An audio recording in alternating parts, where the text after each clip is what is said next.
And last but not least, the favorites. The team that I feel should pretty much bring home the trophy. And the team who are there, they're the best in Europe. Keep it real, they're the best in Europe. And the only team I feel are the strong, overwhelming favorites. I don't think there's anything that I could even put into the conversation as being favorites. But how many times do the favorites end up winning? All because you're the favorites doesn't mean you're going to win. Being favorites is one thing. Going out and delivering and saying what's up is the only way that it can do.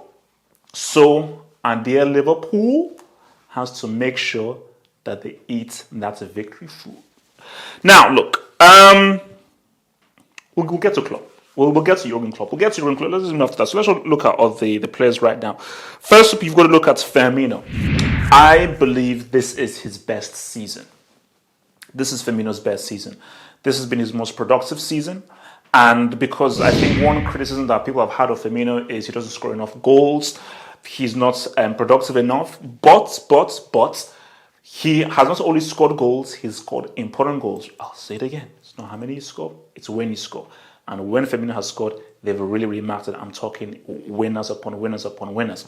So, and that's great for Liverpool because if he can combine his amazing interplay and ability to come deep and play as a number 10 to provide for Mane or Salah with the ability to actually be a goal scorer, it makes Liverpool extremely dangerous. Extremely dangerous indeed. The Verge.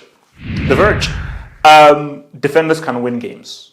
Not only are attackers winning games, defenders can win games, goalkeepers can win games. And Van Dijk is overall Liverpool's best player. He's Liverpool's best player, and I believe he's Liverpool's most important player. If you have to just take everything into account and weigh everything up, he's Liverpool's most important player. Whether it's interceptions, whether it's positioning, whether it's reading the game, he's extremely important. And if for me, I'd make him captain. I get it, it's an English team, it's going to be Jordan Henderson, I get it, it's cool. But I'd make him captain because I just feel the way in which he plays, he is, put it this way, I believe he is truly the spiritual leader of this team because there is a calmness. Henderson goes out and he shouts and everything, which is important, but I think Van Dijk is the more chill, silent leader of this team who really sees everything and really just hones everyone in. So I just think his tangibility of his defensive work, reading on the game and tackling, and anticipation, plus his intangibility, which is his leadership skills and ability to get everybody to be fully on point. Because remember, anytime anybody makes a mistake, he's saying, yo, what up?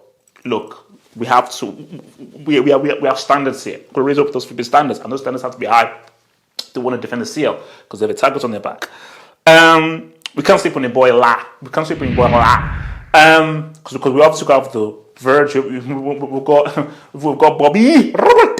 But we can't sleep on La because La is G'ing up. La is G'ing up, and La is really showing that, you know what, I'm about that goal scoring life, and I want to be in the goal scoring charts 3 years in a flipping row.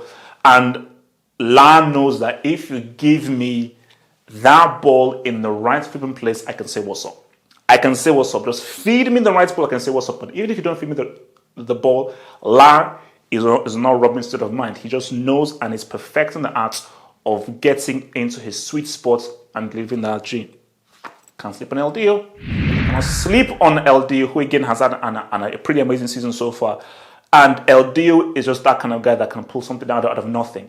Because what makes LDO so crucial for Liverpool is how many times have Liverpool been playing badly, they've needed a goal, they've been out of rhythm, and LDO has done something to produce either a goal or help to produce a scenario that has led to a goal. He's done it so many times. And having a player like that who can be productive out of rhythm, be productive when your team is playing badly, is flipping gold dust. Because you're not always going to play well. And when you don't play well, you have to look around and say, look, we're not playing well. Who's going to step the F up? Klopp, we know he's the best manager in the world. He is the best coach in the world. And I'm a CL merchant. As I said again, my mantra is, I hope you're doing swell in the domestic well, but I dwell in the CL. Okay, this is where I live. Okay, this is my crib, man. This is my own crib. So, if Klopp can defend the CL title, his stock goes up way high. Way high. Zizou did it 3 times in a row.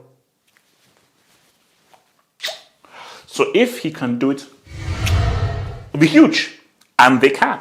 They can. They have the team to, they have the players to, and they have the manager to, because Klopp, I think Klopp's tactics and his philosophy is actually very, very effective for something in the Champions League. Because the thing about the Champions League is you have to score. You have to score. This isn't really the competition for sitting back and be very, very defensive. Because again, how many amazing defensive teams out there? The last truly great defensive team was maybe the Juve team of 2017. We all know what happened to them in that final against Real Madrid. So I think being an unstoppable force is far more advisable than being the immovable object. But Klopp knows that with the Verge back saying what's up and Alisson in Wonderland, the defense are high. But I think Klopp will say, look, man, we have to improve the way in which we find space, improve the way that we bring in your boy Robertson, your boy Alexander-Arnold, keep that midfield intact with the boy Wijnaldum for Fabinho, Henderson, and so forth. Ops coming in, and look, they can say what's up. So, if Liverpool maintain their high level and take it up a notch, because that's also what you do. To defend your title, ask Real Madrid. They had to take it up a notch in 2017, and they did. That's why that 2017 run may actually be their best run. It's weird that actually defending it is probably even harder than winning it a third time, because once you defend it, you have that rhythm. The hardest thing to do is defending it. So for Liverpool to defend it, because its target is on their back. Everyone knows that these are the defending champions. So any teams that they play are going to try 5 times as hard, because they know they're facing the defending champions. So once you know that, you've got to play even harder. So Klopp knows that as good as we are, I want 2 levels higher than that. And if they can do that, and every player can raise their level, I think they win this trophy, because I just think the goal scoring options are far too many. The multitude of ways in which they can score, from the middle, from wide, defenders can score. I just think it's too much. So if they bring that kind of winning state of mind from the Premier League into the Champions League, but with a little more zazz and sex, because you need way more zazz and sex in CL. You need way more zazz and sex in CL.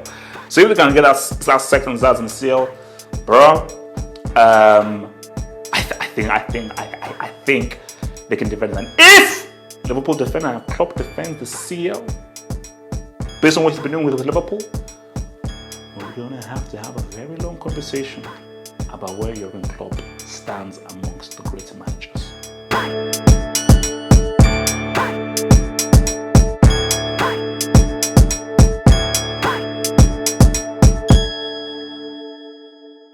Become a Football Hut member and gain access to cool emojis on the live streams, and get access to new YouTube content by clicking the join button here.